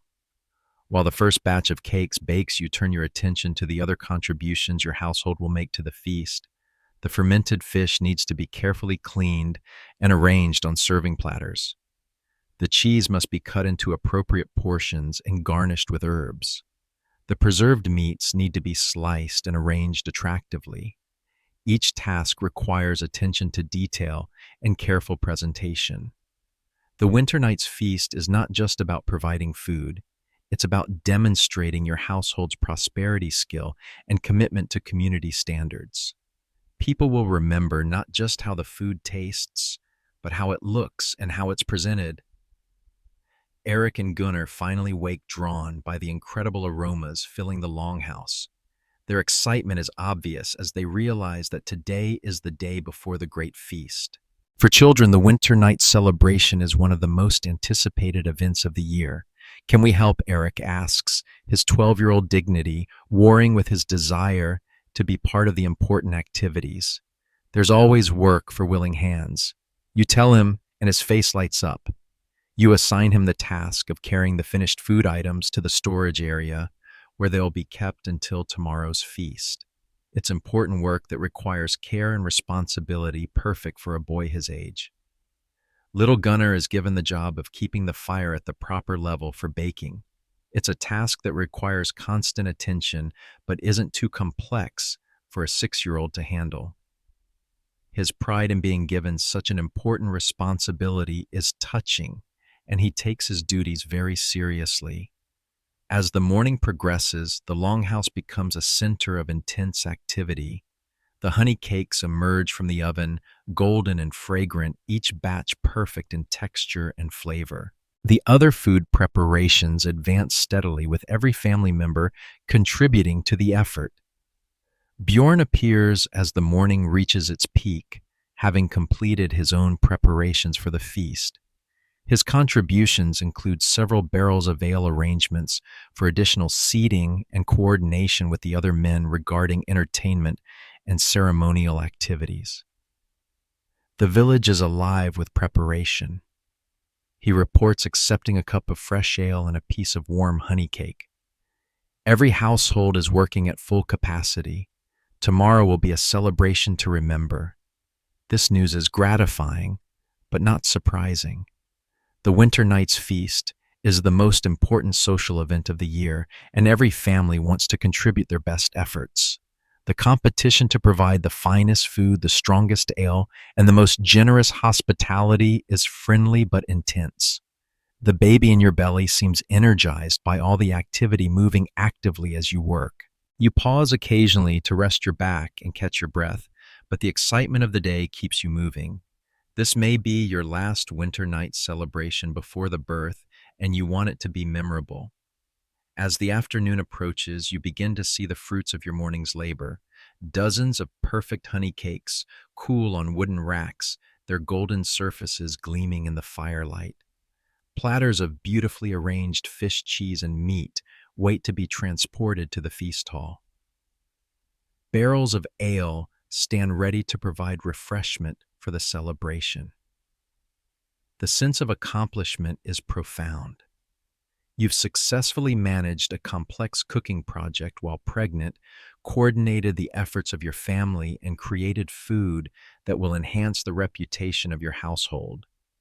The work has been demanding, but the results justify every moment of effort. Ingrid has been invaluable throughout the morning, her assistance making it possible to complete tasks that would have been overwhelming for one person. Her skills have improved noticeably during the day, and you're proud of her contributions to the family's success. You've done the work of a grown woman today. You tell her, and her face glows with pride. This recognition means everything to a 10-year-old who's eager to prove her worth to the family and community. The afternoon will bring different challenges: the final coordination with other households, the transportation of food to the feast hall, and the myriad details that must be managed to ensure tomorrow's success. But the morning's accomplishments provide a solid foundation for everything that follows. As you survey the longhouse, now filled with the products of your family's labor, you feel a deep sense of satisfaction. This is what Viking life is about: the application of skill and knowledge to create something meaningful, the coordination of family efforts toward a common goal, and the contribution to community celebrations that strengthen social bonds. The baby moves gently in your belly as if approving of the day's activities.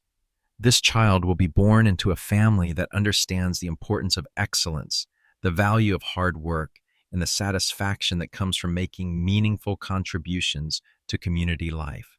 Tomorrow's feast will be a celebration of the successful harvest, but it will also be a demonstration of the skills, knowledge, and dedication that make survival possible in this demanding environment.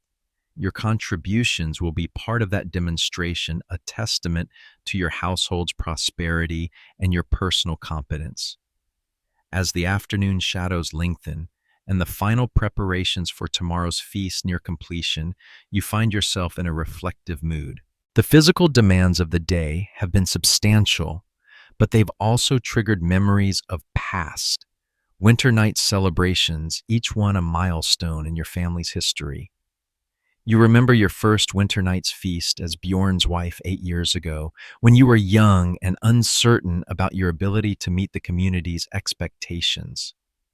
That celebration seems like a lifetime ago now, when you were still learning the intricate social dynamics of the village and struggling to establish your reputation as a capable household manager.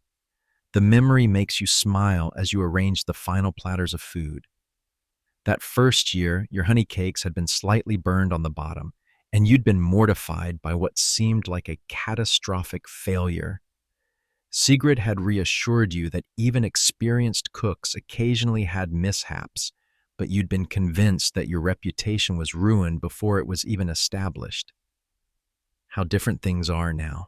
Your honey cakes are acknowledged as among the finest in the region, and families specifically request your recipe. The nervous young bride has been replaced by a confident woman whose contributions to community celebrations are anticipated and appreciated. Ingrid notices your thoughtful expression and asks what you're thinking about. You decide to share some of your memories with her, helping her understand the continuity that connects past, present, and future celebrations. I was thinking about my first winter night's feast as a married woman. You tell her, settling into a comfortable position by the fire. I was so worried about making mistakes that I barely enjoyed the celebration. Did you make mistakes? She asks, her young mind fascinated by the idea that adults might not always succeed at everything they attempt. Of course I did, you reply, laughing at the memory. The honey cakes were burned, the ale was too weak, and I forgot to bring serving spoons for the fish. Your grandmother had to rescue me more than once. This story clearly interests Ingrid, who's been worried about her own contributions to tomorrow's feast. Knowing that even accomplished adults sometimes struggle with new challenges seems to ease her anxiety about her own performance. You continue with other memories, describing the year when a blizzard almost prevented the celebration and how the community came together to move the feast to the largest longhouse. There was the year when Eric was just learning to walk and kept trying to grab food from the serving platters, and the memorable celebration when little Gunnar was born just 3 days before the feast, making you the center of attention for reasons you hadn't anticipated. Each memory illustrates a different aspect of community life and family history. The stories help Ingrid understand that the winter night celebration is more than just a single event. It's a continuing tradition that connects generations and preserves important cultural values. Your mother-in-law Sigrid joins the storytelling, her vast store of memories reaching back decades. She describes winter night celebrations from her childhood, when the community was smaller and the traditions were somewhat different. Her stories provide perspective on how customs evolve while maintaining their essential character. The feast was smaller when I was young, she recalls, but the spirit was the same. Families came together to celebrate survival, to honor the ancestors, and to prepare for the dark months ahead. The food was simpler, but the bonds were just as strong. These historical perspectives help everyone understand their place in the continuing story of the community. The celebration tomorrow is not just a single event, but part of a chain of similar gatherings stretching back generations and forward into the future. Little Gunnar contributes his own memories, limited though they are by his 6 years of life. He remembers the wonderful smells, the special foods that appeared only during celebrations, and the sense of excitement that filled the entire village. His child's perspective focuses on the sensory pleasures and emotional atmosphere rather than the complex social dynamics. Eric's memories are more detailed, reflecting his growing maturity and understanding. He recalls specific foods, particular conversations, and the gradual expansion of his own role in the celebrations. His perspective shows how children gradually become participants rather than just observers. As the family shares memories, you become aware of how the stories are shaping the children's understanding of their place in the community. They're learning not just what happens during the winter night celebration, but why it matters and how their own contributions fit into the larger pattern. The storytelling is interrupted by a visit from several neighbor women who've come to coordinate the final details for tomorrow's feast. Helga, Eric's daughter, arrives with news about seating arrangements and entertainment. Astrid, Olsen's daughter, brings updates about the ale supplies and serving arrangements. Gudrun, the wise woman, comes with information about the ceremonial aspects of the celebration. These visits are essential for ensuring that tomorrow's feast proceeds smoothly. With so many households contributing different elements, coordination is crucial. Responsibilities must be clearly defined, timing must be synchronized, and potential problems must be anticipated and solved. The women spread out around the fire, their conversation covering every aspect of the upcoming celebration. Tables must be arranged to accommodate everyone comfortably. Food must be served in the proper order and at the correct temperature. Entertainment must be coordinated so that everyone has a chance to participate. You listen to the discussions while continuing to work on your own preparations. The coordination required for a successful community celebration is remarkable. Dozens of families working together to create a unified event that will satisfy everyone's expectations and maintain important traditions. The conversation reveals some of the subtle social dynamics that influence community events. Certain families have traditional roles that must be respected. Seating arrangements must reflect social relationships and avoid potential conflicts. The allocation of responsibilities must be fair while recognizing different households' capabilities and contributions. As the afternoon progresses, you become increasingly aware of your own physical limitations. The pregnancy is affecting your stamina more than you'd like to admit, and the demanding day is taking its toll. Your back aches constantly, your feet are swelling despite the cold weather, and you find yourself needing to rest more frequently. But stopping is not really an option. Your household's reputation depends on fulfilling your commitments, and the community is counting on your contributions. You push through the discomfort, pacing yourself carefully and accepting help when it's offered. Ingrid seems to sense your fatigue and quietly takes on additional responsibilities. She organizes the serving implements, arranges the finished food items, and manages the younger children without being asked. Her maturity and competence are remarkable for a 10-year-old, and you're grateful for her assistance. The baby in your belly seems less active as the day progresses, perhaps responding to your fatigue. You take this as a good sign. An overly active baby often indicates maternal stress, while quiet periods suggest that both mother and child are managing well despite the demands of the day. As evening approaches, you feel a deep sense of satisfaction with the day's accomplishments. Despite the physical challenges of advanced pregnancy, you've successfully completed your contributions to tomorrow's feast. The food is prepared, the coordination is complete, and your household is ready to participate fully in the celebration. The longhouse is filled with the evidence of successful preparation. Platters of food wait under clean cloths, barrels of ale stand ready for transport, and the special serving implements gleam in the firelight. Everything reflects the high standards that your family maintains and the pride you take in your work. The children are excited about tomorrow's celebration, their anticipation adding to the festive atmosphere. Even your mother-in-law, usually reserved in her expressions of satisfaction, seems pleased with the day's results. Bjorn expresses his pride in the family's efforts and his confidence that tomorrow will be memorable. As you prepare for the evening meal, you think about the cycle of seasons that governs Viking life. Tomorrow's feast marks the end of the active season and the beginning of the dormant months. It's a time of transition, reflection, and preparation for the challenges ahead.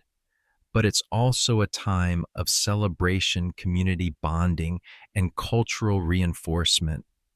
The feast will strengthen the relationships that make survival possible, preserve the traditions that give life meaning, and create memories that will sustain the community through the dark months ahead.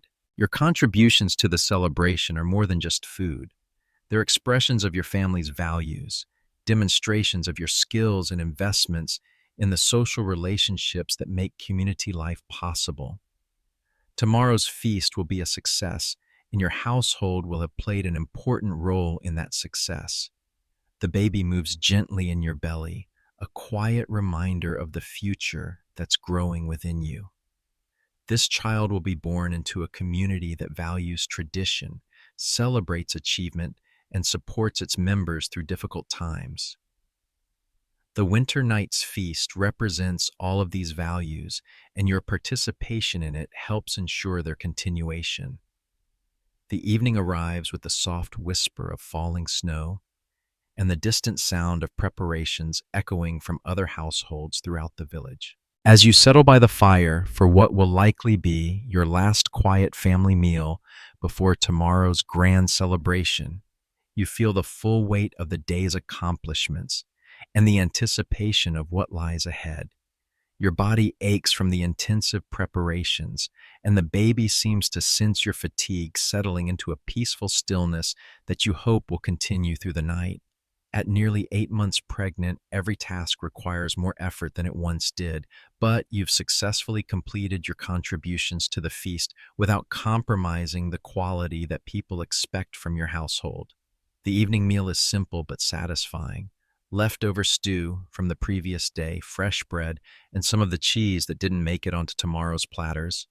The family gathers around the fire in comfortable silence, each person lost in their own thoughts about the approaching celebration. Eric breaks the quiet by asking about the history of the Winter Night celebration. His question opens a conversation that helps pass the evening and provides valuable education for the younger children. Your mother-in-law, Sigrid, takes the lead in explaining the origins and significance of the feast. Her voice carries the authority of age and the wisdom of someone who has participated in countless celebrations.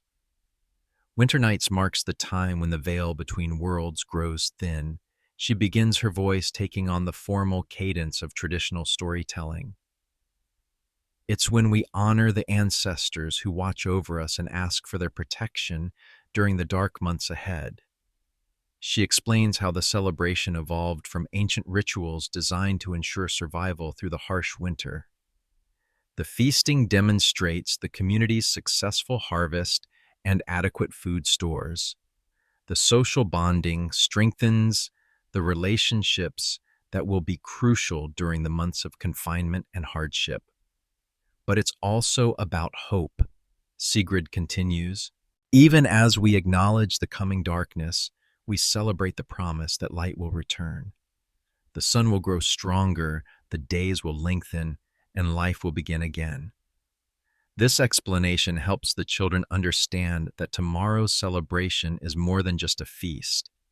It's a vital ritual that connects the community to its past, strengthens its present, and prepares for its future. As the evening progresses, you find yourself thinking about the continuity that the celebration represents. You're participating in traditions that stretch back generations, maintaining customs that your ancestors established, and creating experiences that your children will remember for the rest of their lives. The baby in your belly will be born into this tradition, growing up with the rhythm of seasonal celebrations that mark the passage of time and provide structure to community life. Whether boy or girl, this child will learn the importance of contributing to communal events and maintaining the social bonds that make survival possible. Little Gunnar falls asleep first, his 6-year-old body finally succumbing to the excitement and activity of the day. You carry him to his sleeping furs, tucking him in with the tenderness that only a mother can provide. His peaceful face reflects complete trust in the security of his family and home. Ingrid follows soon after, though she tries to stay awake longer to be part of the adult conversation. Her contributions to the day's preparations have earned her the right to participate in more mature discussions, but her young body needs rest to prepare for tomorrow's excitement. Eric manages to stay awake a bit longer, his 12-year-old determination keeping him alert despite his fatigue. He asks more questions about the celebration, showing the intellectual curiosity that will serve him well as he grows into adulthood. As the children settle into sleep, you and Bjorn have a quiet conversation about the upcoming celebration and the winter months that will follow. The disruption in southern trade routes that he mentioned earlier will affect your family's income, but you've planned carefully and should be able to weather any temporary difficulties. The harvest was good, Bjorn observes, and our food stores are adequate. The animals are healthy, and we have enough hay and grain to last through the worst weather. Whatever happens with the trade situation, we'll manage. This confidence is reassuring, but you both know that winter in the north can bring unexpected challenges. A harsh storm can kill animals, sickness can strike without warning, and accidents can happen when people are confined together for months. Planning helps, but it can't eliminate all risks. Your mother-in-law Sigrid shares her own thoughts about the approaching winter. Her experience of 62 winters gives her perspective that younger people lack, and her observations often prove prophetic. The signs suggest a long winter. She says, reading omens in the behavior of animals and the patterns of weather. The cattle have grown thicker coats than usual, and the wild birds left earlier than normal. We should prepare for extended cold. This prediction influences your mental planning for the months ahead. A longer winter means that food stores must be managed more carefully. Fuel supplies must be stretched further, and indoor activities must be planned to prevent the cabin fever that can lead to conflict and depression. But it also means more time for the indoor crafts that Viking women use to create trade goods and strengthen family bonds. Longer nights provide more time for storytelling, which preserves cultural knowledge and entertains the family. Extended periods of confinement encourage the deepening of relationships and the sharing of wisdom. As the fire burns lower and the family prepares for sleep, you perform your final checks of the preparations for tomorrow's feast. Everything is ready, the food is prepared, the serving implements are clean, and the family's contributions reflect the high standards that have made your household's reputation. The snow continues to fall outside, creating a white blanket that muffles sound and transforms the familiar landscape into something magical. The timing is perfect for tomorrow's celebration. The snow will add to the festive atmosphere while reminding everyone why the feast is necessary. You settle into bed beside Bjorn, your pregnant body grateful for the warmth and support of the thick sleeping furs. The baby moves gently as you relax, and you place your hands on your belly to feel the life growing within you. Tomorrow will be a day of celebration, community bonding, and cultural renewal. Your family will participate fully in the festivities, contributing your skills and knowledge to the collective effort that makes such celebrations possible. The food you've prepared will nourish the community, The relationships you've maintained will be strengthened, and the traditions you've preserved will be passed on to another generation. But tonight is for rest and reflection. You've done everything possible to ensure tomorrow's success, and now you can allow yourself the luxury of peaceful sleep. The challenges of winter lie ahead, but so do the satisfactions of family life, the rewards of skilled work, and the deep contentment that comes from living in harmony with the natural world. The baby settles into stillness as you drift toward sleep, both of you preparing for whatever tomorrow may bring. In a few months, you'll be holding this child in your arms, introducing another member to the family circle and the community traditions that have sustained your people for generations. For now, though, you're content to rest in the knowledge that you've done your part to ensure the success of tomorrow's celebration and the prosperity of your family through the winter months ahead. The work of a Viking woman never truly ends, but moments like this remind you why it's worth doing. You wake before dawn on the day of the winter night's feast with a mixture of excitement and apprehension coursing through your pregnant body. The baby has been restless during the night, perhaps sensing the anticipation that fills the longhouse, and your sleep has been intermittent at best. But today is not a day for dwelling on personal discomfort. It's the culmination of weeks of preparation and one of the most important social events of the year. The longhouse is still dark, but you can sense the stirring of excitement even in the sleeping forms of your family. Today will be different from every other day of the year, a celebration that breaks the routine of daily survival and transforms the community into something larger than the sum of its individual households. You rise carefully, your movements slower now than they were even a few weeks ago. The baby sits low in your belly, a constant reminder that your time is approaching. But first, there's the feast to complete responsibilities to fulfill and a community tradition to uphold. The fire responds quickly to your attention, as if it too understands the importance of the day. The flames spring to life with unusual enthusiasm, casting their golden light across the longhouse and illuminating the carefully prepared foods that wait under clean cloths. As you build up the fire, you think about the hundreds of similar fires being kindled throughout the village this morning. In every household, women are rising early to complete their final preparations. Men are organizing the logistics of transportation and setup, and children are vibrating with excitement about the day ahead. The coordination required for a successful community feast is staggering. Dozens of families must synchronize their efforts, contributing different elements that will combine into a unified celebration. Food must be prepared to precise timing, serving arrangements must be organized for maximum efficiency, and entertainment must be coordinated to ensure everyone participates. Your own contributions represent hours of careful work and considerable expense. The honey cakes alone required precious honey eggs from your carefully tended chickens and spices that cost more than most families earn in a month. The cheese fish and meat platters showcase skills that took years to develop and represent significant portions of your winter food stores. But the investment is worthwhile. The Winter Night's Feast is more than just a meal. It's a demonstration of community prosperity, a celebration of successful harvest, and a ritual that strengthens the social bonds necessary for survival. Your contributions help make the celebration possible and enhance your family's reputation within the community. Ingrid is the first family member to wake her young body naturally attuned to the excitement of special occasions.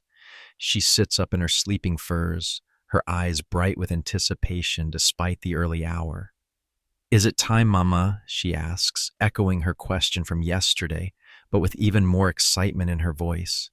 "It's time," you confirm, smiling at her enthusiasm. "Today we celebrate with the entire village." She bounces out of bed with infectious energy, quickly wrapping herself in her woolen dress and joining you by the fire. Her eagerness reminds you of your own childhood excitement about feast days, when the routine of daily life was transformed into something magical and memorable. The baby responds to your movement and the increased activity, shifting position and delivering a particularly strong kick to your ribs. You pause to catch your breath and place a calming hand on your belly. This child seems determined to participate in the excitement even from within the womb. Eric and little Gunnar wake as the activity level in the longhouse increases. Their excitement is obvious as they realize that the day they've been anticipating for weeks has finally arrived. For children, the Winter Night's Feast represents one of the highlights of the entire year. The morning routine is abbreviated but efficient. A simple breakfast of porridge and ale provides necessary energy without interfering with appetites for the feast to come. The family's good clothes are brought out, woolen garments dyed in rich colors and decorated with the bronze brooches and silver arm rings that indicate prosperity and status. Your own feast dress is a masterpiece of Viking textile art. The wool is dyed a deep blue with imported indigo, and the garment is decorated with intricate embroidery in silver thread. The dress was expensive to create and is worn only on the most special occasions, but it makes a statement about your family's success and your personal skill as a textile artist. The bronze brooches that secure your apron are particularly fine examples of the metalworker's art. Decorated with intricate animal designs and inlaid with silver wire, they're not just functional items, but works of art that demonstrate your family's wealth and taste. Similar brooches have been found in the graves of the most prominent Viking women, indicating their importance as symbols of status and identity. Ingrid's feast dress is a smaller version of your own, carefully constructed to allow for her growing body while maintaining the quality standards expected of your household. Her bronze brooches are simpler than yours, but still well made, appropriate for a young girl who's learning to take her place in adult society. The men's clothing is equally impressive.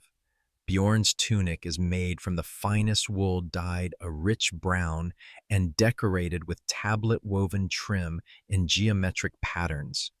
His cloak is lined with fur from animals he trapped himself, and his silver arm rings indicate his success as a trader and his standing in the community. Eric's clothing follows the same pattern, but on a smaller scale. His tunic and cloak are well made, but not as elaborate as his father's, appropriate for a boy who's still learning his place in the adult world. In a few years, as he takes on more responsibilities and proves his capabilities, his clothing will become more elaborate. Little Gunnar's feast outfit is designed more for practicality than display. At 6 years old, he's likely to spill food and get dirty despite everyone's best efforts. His clothing is good quality, but constructed to withstand the wear and tear that energetic children inevitably inflict. As the family dresses in their finest clothes, the longhouse is transformed into a staging area for the day's activities.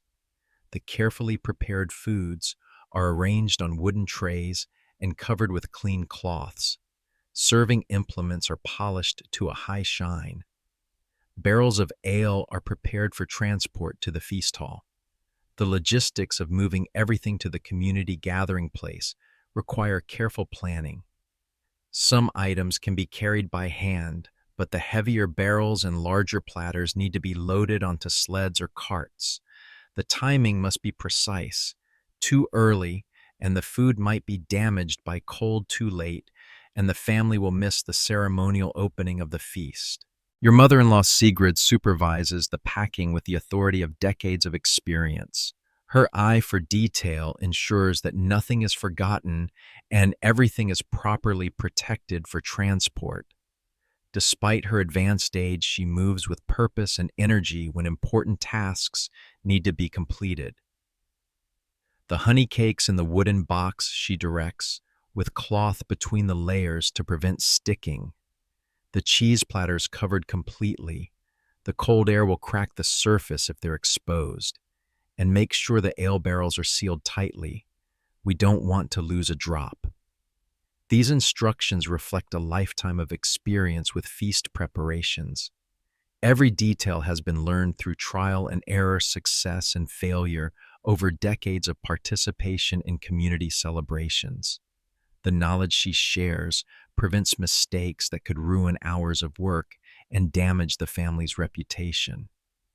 As the packing continues, neighbors begin to appear at the door. The coordination of a community feast requires constant communication between households, and the final hours before the celebration are filled with last-minute consultations and adjustments.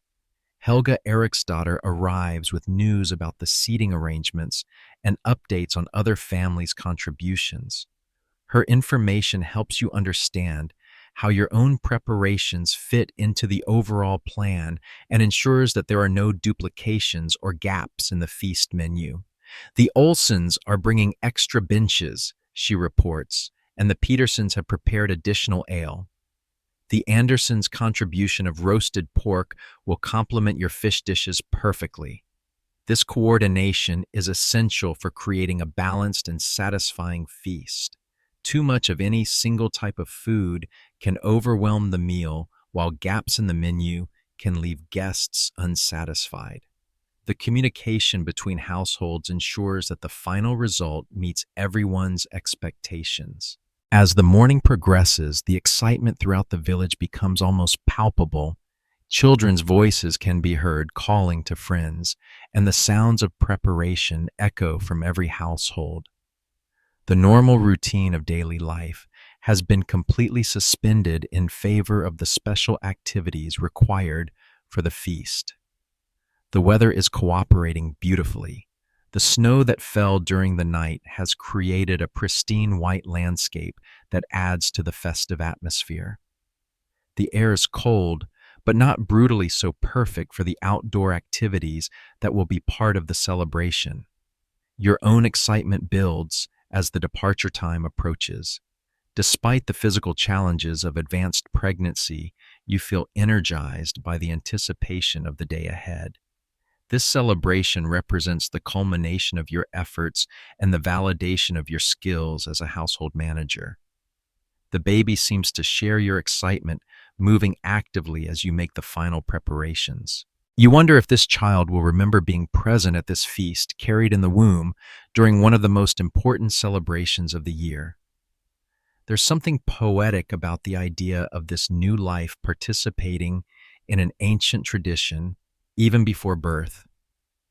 As the family prepares to leave for the feast hall, you take a moment to appreciate what you've accomplished. The longhouse is organized and clean, the contributions are properly prepared and packed, and the family is dressed in their finest clothes. Your household is ready to participate fully in the most important social event of the year. The work has been demanding, especially in your pregnant condition, but the results justify every moment of effort. Your contributions will enhance the celebration, your family's reputation will be maintained and strengthened, and the traditions that give meaning to Viking life will be preserved for another generation. Today's feast will create memories that will last a lifetime. Your children will remember the excitement, the special foods, the sense of community, and the joy of being part of something larger than themselves. These memories will shape their understanding of their place in the community and their responsibilities to maintain its traditions.